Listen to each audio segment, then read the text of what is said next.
Guys, welcome to my YouTube channel. അപ്പം ഇതെൻ്റെ പുതിയ യൂട്യൂബ് ചാനലാണ്. എൻ്റെ പേര് സായങ്ക. ഞാൻ ഒരു ജർമ്മൻ പഠിച്ചുകൊണ്ടിരിക്കുന്ന ഒരു സ്റ്റുഡൻ്റാണ്.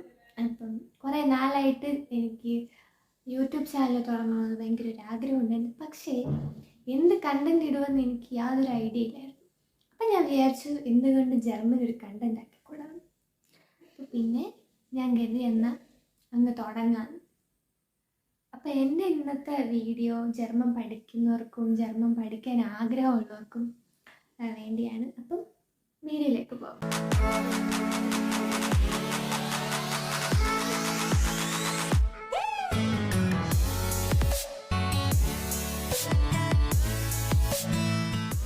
അപ്പം ഇപ്പോൾ +2 കഴിഞ്ഞിട്ടുള്ള എല്ലാ സ്റ്റുഡൻസിനും ഉള്ള ഒരു ആഗ്രഹമായിരിക്കും എബ്രോഡ് പോയി പഠിക്കണമെന്നുള്ളത്. അപ്പോൾ എബ്രോഡ് എന്ന് വിചാരിക്കുമ്പോൾ എല്ലാവരുടെയും ആദ്യമത്തെ ഫസ്റ്റ് ചോയ്സ് എന്ന് പറയുമ്പോൾ ഇപ്പോൾ ജർമ്മനിയാണ്. പക്ഷെ നമ്മൾ ജർമ്മനി ചൂസ് ചെയ്യുമ്പോൾ അതിൽ ഏറ്റവും വലിയൊരു ബാരിയറായിട്ട് വരുന്നത് ജർമ്മൻ ലാംഗ്വേജാണ്. ജർമ്മൻ ലാംഗ്വേജ് പഠിക്കാതെ എങ്ങനെ ജർമ്മനി പോകും? അപ്പം ഞാൻ നിങ്ങൾക്കിന്ന് പറഞ്ഞു തരാൻ പോകുന്നത് ജർമ്മൻ പഠിക്കാനായിട്ടുള്ള കുറച്ച് ടിപ്സും കാര്യങ്ങളൊക്കെയാണ്. ഞാൻ ജർമ്മൻ പഠിച്ചുകൊണ്ടിരുന്ന സമയത്ത് എനിക്കിതൊക്കെ കുറച്ച് ഹെൽപ്ഫുള്ളായിട്ട് തോന്നി. അപ്പോൾ എനിക്ക് തോന്നി നിങ്ങളോട് ഇത് ഷെയർ ചെയ്യാമെന്ന്. അപ്പം നമ്മൾ ജർമ്മൻ ലാംഗ്വേജ് പഠിക്കുമ്പം എല്ലാ റിസോഴ്സുകളും നമുക്ക് ഒറ്റ സോഴ്സിനകത്ത് കിട്ടണമെന്നില്ല. അപ്പം നമ്മൾ ഒരുപാട് സൈറ്റിലാണെങ്കിലും ഗൂഗിളിനകത്തും കുറേ സൈറ്റ് കാണും. ആ സൈറ്റിനകത്തും പിന്നെ യൂട്യൂബ് ചാനലിനകത്തും ഒക്കെ നമ്മൾ റിസർച്ച് ചെയ്യണം, എന്തൊക്കെ ഉണ്ടെന്ന് റിസർച്ച് ചെയ്യണം. പിന്നെ നമ്മൾ ഈ ഇൻസ്റ്റിറ്റ്യൂഷനിൽ പോയി പഠിക്കുന്നത് കൊണ്ട് മാത്രം നമ്മൾ ജർമ്മൻ ഭാഷയിൽ അഗ്രഗണ്യനാവണമെന്നില്ല. അതുകൊണ്ട് നമ്മൾ എല്ലാ സോഴ്സും ഭയങ്കര നല്ല രീതിയിൽ നമ്മൾ യൂസ് ചെയ്യണം. അപ്പം നമുക്ക് നമ്മുടെ ജർമ്മൻ ഭാഷ ഭയങ്കര ഒരുപാട് എളുപ്പമായിട്ട് ഫീൽ ചെയ്തേക്കാം. എനിക്കങ്ങനെ തോന്നിയിട്ടുണ്ട്. ഇൻസ്റ്റിറ്റ്യൂഷനിൽ പഠിപ്പിക്കുന്നത് മാത്രം വെച്ച് നമ്മൾ പഠിച്ചിട്ട് യാതൊരു കാര്യം ഉണ്ടാകില്ല. നമ്മൾ ഏതൊരു ഭാഷ പഠിക്കുമ്പോഴും അതിലെ വേർഡ്സ് അറിഞ്ഞിരിക്കുമ്പോഴാണ് നമുക്ക് ആ ഭാഷ അനായാസമായിട്ട് യൂസ് ചെയ്യാൻ പറ്റുന്നത്. അപ്പോൾ ജർമ്മനിലാണെങ്കിലും ഇഷ്ടം പോലെ വേർഡ്സും കാര്യങ്ങളും ഒക്കെ ഉണ്ട്. അപ്പോൾ അതിന് ഓരോ വേർഡ്സിനും ഓരോ ജെൻഡേഴ്സും ഉണ്ട്. ഡെർ, ഡി, ദാസ്, ആർട്ടിക്കിൾസ് എന്നാണ് അതിന് പറയുന്നത്. അപ്പോൾ നമ്മൾ ജർമ്മനിലെ വേർഡ്സും കാര്യങ്ങളൊക്കെ പഠിക്കുമ്പോൾ നമ്മൾ അതിൻ്റെ കൂടെ അതിൻ്റെ ആർട്ടിക്കിളും പഠിക്കുമ്പോഴായിരിക്കും ഏറ്റവും കൂടുതൽ ബെറ്റർ ആവുന്നത്. കാരണം നമ്മൾ ഒരു സെൻറ്റൻസ് ഫോം ചെയ്യുമ്പോൾ അതിനകത്ത് ഈ ആർട്ടിക്കിൾ അതൊരു മെയിൻ പങ്ക് വഹിക്കുന്നുണ്ട്. സോ അതുകൊണ്ട് നമ്മൾ ഏതൊരു വേർഡ് പഠിക്കുമ്പോഴും അതിൻ്റെ ആർട്ടിക്കിളൂടെ പഠിക്കുന്നതായിരിക്കും ബെറ്റർ. പിന്നെ നമ്മൾ വൊക്കാബ് എഴുതാൻ വേണ്ടി സ്പെഷ്യൽ ഒരു ബുക്ക് ഉണ്ടാക്കുന്നത് വളരെ നല്ലതായിരിക്കും. അതൊരു നല്ലൊരു ഐഡിയയാണ്. കാരണം അതിന് വേണ്ടി മാത്രം ഒരു ബുക്ക് ഉണ്ടാകുമ്പോൾ അത് മനസ്സിലായി ആ ഒരു രീതിയിൽ നമ്മൾ കീപ്പ് ചെയ്യുന്നത് വളരെ നല്ലതായിരിക്കും. പിന്നെ നമ്മൾ ഈ ജർമ്മൻ ലാംഗ്വേജ് പഠിക്കുമ്പം പരീക്ഷ പാസ്സാവാൻ വേണ്ടി മാത്രം നമ്മൾ ജർമ്മൻ ലാംഗ്വേജ് പഠിക്കരുത്. കാരണം നമ്മളിപ്പോൾ ജർമ്മനി ചെന്നാലും നമ്മൾ ജർമ്മൻ ലാംഗ്വേജിലാണ് അത് പഠിക്കുന്നതും അവരോട് കമ്മ്യൂണിക്കേറ്റ് ചെയ്യേണ്ടതും എല്ലാം ജർമ്മൻ ലാംഗ്വേജിലാണ്. സോ നമുക്ക് നമ്മുടെ ഒരു ആവശ്യമായിട്ട് കരുതുക, നമ്മുടെ ഡെയിലി യൂസിനാണ് നമ്മളിത് പഠിക്കുന്നത് എന്നൊരു ബോധം വേണം.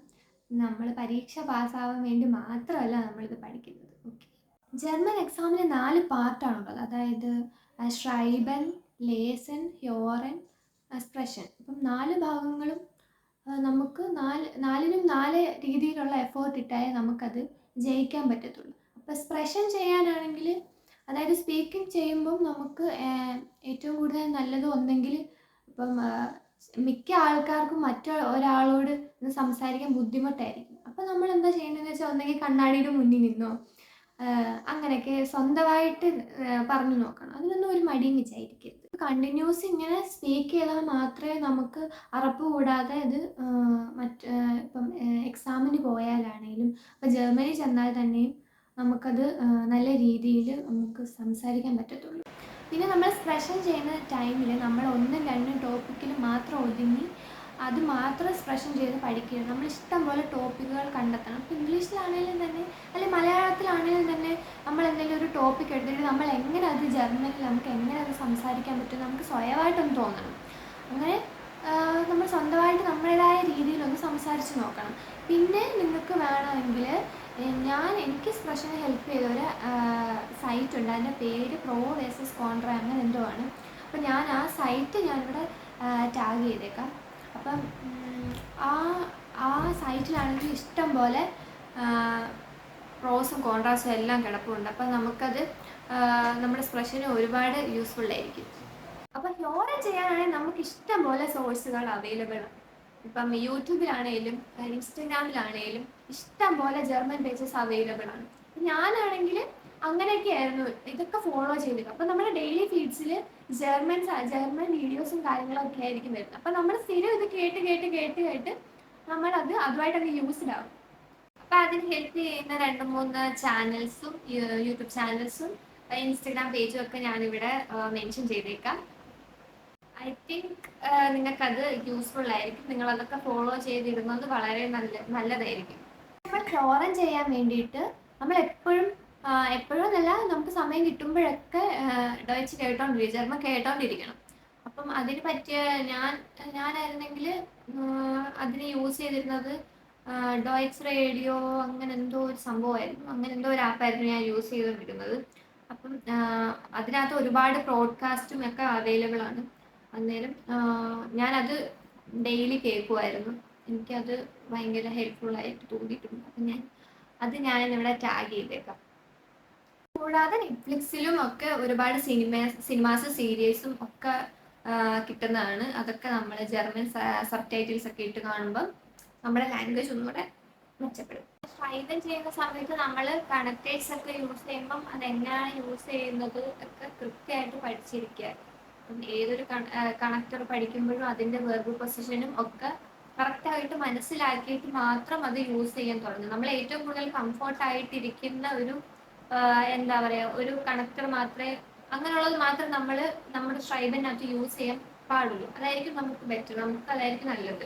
ഞാനൊക്കെ എന്തെങ്കിലും ലേസിനൊക്കെ ചെയ്യുമ്പോൾ നല്ലൊരു സെന്റൻസ് കണ്ടാൽ ഞാനത് നോട്ട് ചെയ്തിടാറുണ്ട്, അല്ലെങ്കിൽ ഞാനത് മനപ്പാടം അത് പഠിക്കാറുണ്ട്. പിന്നെ എനിക്ക് എന്തെങ്കിലും ഷൈബന് എന്തെങ്കിലും അത് ഇവിടെ യൂസ് ചെയ്യാൻ പറ്റും എന്നൊരു തോന്നൽ വരുമ്പോൾ ഞാനത് അവിടെ യൂസ് ചെയ്യാറുണ്ട്. അപ്പം കുറച്ച് സ്റ്റാൻഡേർഡ് ലുക്ക് അതിന് കിട്ടുന്നുണ്ട് എന്ന് എനിക്ക് തോന്നിയിട്ടുണ്ട്.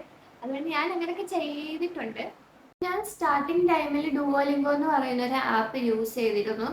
അതിനകത്ത് നമുക്ക് ജസ്റ്റ് ബേസിക്സ് ആയിട്ടുള്ള കാര്യങ്ങളൊക്കെ ഇതിനകത്ത് പഠിക്കാൻ പറ്റും. കുറേ വേർഡ്സും ചെറുതായിട്ട് സെൻറ്റൻസ് സ്ട്രക്ചറൊക്കെ ഫോം ചെയ്യുന്നതും അതുമൊക്കെ നമുക്ക് പഠിക്കാൻ പറ്റും. അപ്പം ഡുവോലിംഗോ ഒരു നല്ല ആപ്പാണ്. പക്ഷെ മൊത്തത്തിൽ നല്ലതാണെന്ന് പറയാൻ പറ്റത്തില്ല, എന്നാലും ബിഗിനേഴ്സ് ഫ്രണ്ട്ലി ആയിട്ടുള്ള ഒരു ആപ്പാണത്. കൂടാതെ സ്ക്രിപ്ഡ് എന്ന് പറയുന്ന ഒരു സൈറ്റ് ഉണ്ട്. ആ സൈറ്റിനകത്ത് നമുക്ക് ലേസിൻ്റെയും ഹ്യോറിൻ്റെയും എല്ലാവിധ മെറ്റീരിയൽസും നമുക്ക് അതിനകത്ത് അവൈലബിൾ ആണ്. അപ്പം അതും ഭയങ്കര ഹെൽപ്ഫുൾ ആയിരുന്നു എനിക്ക്. ഞാൻ ഏതോ ഒരു യൂട്യൂബ് ചാനൽ കണ്ടിട്ട് അത് ഇൻസ്പയർ ആയിട്ട് ഞാനത് യൂസ് ചെയ്തതാണ്. പക്ഷെ എനിക്കത് ഭയങ്കര യൂസ്ഫുള്ളായി. നിങ്ങൾക്കും യൂസ്ഫുൾ ആവുമെന്ന് വിചാരിക്കുന്നു. ഞാനത് ഇവിടെ മെൻഷൻ ചെയ്തേക്കാം. എൻ്റെ സാർ എൻ്റെ അടുത്ത് പറഞ്ഞിട്ടുണ്ട്, നമ്മൾ ജർമ്മൻ പഠിക്കുമ്പോൾ നമ്മൾ ചിന്തിക്കുന്നതും പ്രവർത്തിക്കുന്നതും ഒക്കെ പിന്നെ ജർമ്മനിലായിരിക്കണമെന്ന്.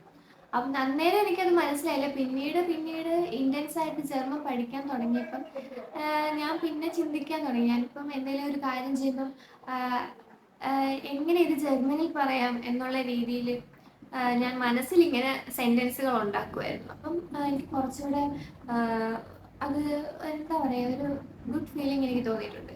പിന്നെ ഞാൻ വേർഡ്സ് പഠിക്കുന്ന സമയത്ത് ഞാൻ ആ വേർഡ്സ് കൊണ്ട് ഒരു സെൻറ്റൻസ് ഉണ്ടാക്കും. അപ്പം എന്താ പറയുക, ആ വേർഡ് നമ്മൾ മറന്നു പോകാനുള്ള ചാൻസ് വളരെ കുറവാണ്. അപ്പം വേർഡ്സ് പഠിക്കുമ്പോൾ നമ്മൾ ഒരു സെൻറ്റൻസ് കൂടെ ഉണ്ടാക്കാൻ ശ്രമിക്കുക. പിന്നെ എക്സാമിന് മുന്നേ നമ്മൾ പ്രീവിയസ് എക്സാം പേപ്പേഴ്സൊക്കെ ഒന്ന് റെഫർ ചെയ്യുന്നത് നല്ലതായിരിക്കും. ഒരു 10-12 പേപ്പറൊക്കെ ചെയ്യുമ്പോഴത്തേക്കും നമ്മൾ കുറച്ച് പ്രോ ആകുമെന്നാണ് എൻ്റെ ഒരു വിശ്വാസം. ഞാൻ ആദ്യമേ ജർമ്മൻ പഠിക്കാൻ പോയത് എറണാകുളത്തുള്ളൊരു വലിയൊരു ഇൻസ്റ്റിറ്റ്യൂഷനിൽ. അപ്പം ഞാൻ അവിടുത്തെ പോക്കൊക്കെ കണ്ടപ്പോൾ ഞാൻ വിചാരിച്ചു, ഓക്കെ സെറ്റ്, അടുത്ത ഇന്ത്യക്ക് ഈ ജർമ്മനി പോകാൻ പറ്റും എന്നുള്ള രീതിയിലായിരുന്നു. പക്ഷേ എല്ലാം നേരെ തലകീഴായിട്ടാണ് വന്നത്. അവിടെ ആ കാണുന്ന ഒരു മട്ടും ഭാവമൊക്കെ ഉള്ളായിരുന്നു. അവിടുത്തെ പഠിപ്പീരൊക്കെ ഭയങ്കര മോശമായിരുന്നു. അങ്ങനെ ഞാനൊരു A1 A2 ഒക്കെ കംപ്ലീറ്റ് ചെയ്തു വെച്ചാൽ ഞാൻ ഇടവേള പൊട്ടിയായിരുന്നു കേട്ടോ. അങ്ങനെ ഞാൻ പൊട്ടി. പിന്നെ ഞാൻ വേറൊരു ഇൻസ്റ്റിറ്റ്യൂഷനിലേക്ക് മാറി. അതിനുശേഷമാണ് എന്താണ് ജർമ്മൻ എന്ന് ഞാൻ പിന്നെ മനസ്സിലാക്കിയത്. അപ്പം അരുൺ എന്ന് പറയുന്ന സാറാണ് എന്നെ പഠിപ്പിച്ചത്. സാറ് ജർമ്മൻ പഠിപ്പിക്കുന്ന ഭയങ്കര രസകരമായുള്ള രീതിയിലൊക്കെയാണ്. പുള്ളി പഠിപ്പിച്ചതിന് ശേഷമാണ് ഞാൻ എന്തെങ്കിലും എനിക്ക് ജർമ്മനിൽ ഒരു സെൻറ്റൻസ് കൃത്യമായിട്ട് പറയാൻ പോലും എനിക്ക് പറ്റിയത്. അപ്പം ഞാൻ വേണമെങ്കിൽ ആ ഇൻസ്റ്റിറ്റ്യൂഷൻ ഞാൻ നിങ്ങൾക്ക് പറഞ്ഞു തരാം. വളരെ നല്ലൊരു ഇൻസ്റ്റിറ്റ്യൂഷനാണ്. ഞാൻ അവിടെ പോയാൽ ഉറപ്പാണ് നിങ്ങൾ പാസ്സാവും. നിങ്ങൾക്ക് ജർമ്മനിൽ സംസാരിക്കാനുള്ള നിങ്ങൾക്ക് ഒരു കോൺഫിഡൻസ് നിങ്ങൾക്ക് എന്തായാലും ഉണ്ടാവും, അത് ഉറപ്പാണ്. അപ്പം ബാഗീസ് എന്നാണ് ഇൻസ്റ്റിറ്റ്യൂഷൻ്റെ പേര്. നിങ്ങൾക്ക് ജർമ്മൻ പഠിക്കാൻ ആഗ്രഹമുണ്ടെങ്കിൽ, നിങ്ങൾക്ക് ഇൻസ്റ്റിറ്റ്യൂഷനിൽ പോകാൻ ആഗ്രഹമുണ്ടെങ്കിൽ നിങ്ങൾ അവിടെ ഒന്ന് എൻക്വയറി ചെയ്യാൻ ഞാൻ നമ്പരും ഇൻസ്റ്റിറ്റ്യൂഷൻ്റെ പേരും ഒക്കെ ഞാനിവിടെ കൊടുക്കുന്നതാണ്. ഞാൻ ഒരു ബേസും ഇല്ലാതെ, അവർ കൃത്യമായിട്ടൊരു ബേസും ഇല്ലാത്ത ഇതിലായിരുന്നു ഞാൻ അരുൺ സാറിൻ്റെ അടുക്കെ ചെല്ലുന്നത്. പക്ഷേ സാറിൻ്റെ ഒരു ഗൈഡൻസ് കാരണം എനിക്ക് ഭയങ്കര ഒരു ചേഞ്ച് ഉണ്ടായി. പിന്നെ ഞാൻ സ്വന്തമായിട്ടും കുറേ എഫേർട്ടുകളൊക്കെ ഇട്ടായിരുന്നു. അങ്ങനെ ഞാനിപ്പം ഒരുപാട് ഹാപ്പിയാണ്. എൻ്റെ B1 എക്സാം, ഞാൻ B1 ടെൽക്ക് എക്സാമാണ് എഴുതിയത്. ഞാനത് പാസ്സായിട്ടിപ്പോൾ നിൽക്കുന്നു. ഭയങ്കര ഹാപ്പിയാണ്. അപ്പോൾ എത്രയേ ഉള്ളൂ ഇന്നത്തെ വീഡിയോ. ഏകദേശം എല്ലാ കാര്യങ്ങളും പറഞ്ഞെന്നാണ് എൻ്റെ വിശ്വാസം. അപ്പം എൻ്റെ വീഡിയോ എല്ലാവരും ലൈക്ക് ചെയ്യണം, ചാനൽ സബ്സ്ക്രൈബ് ചെയ്യണം, ഷെയർ ചെയ്യണം. Thank you.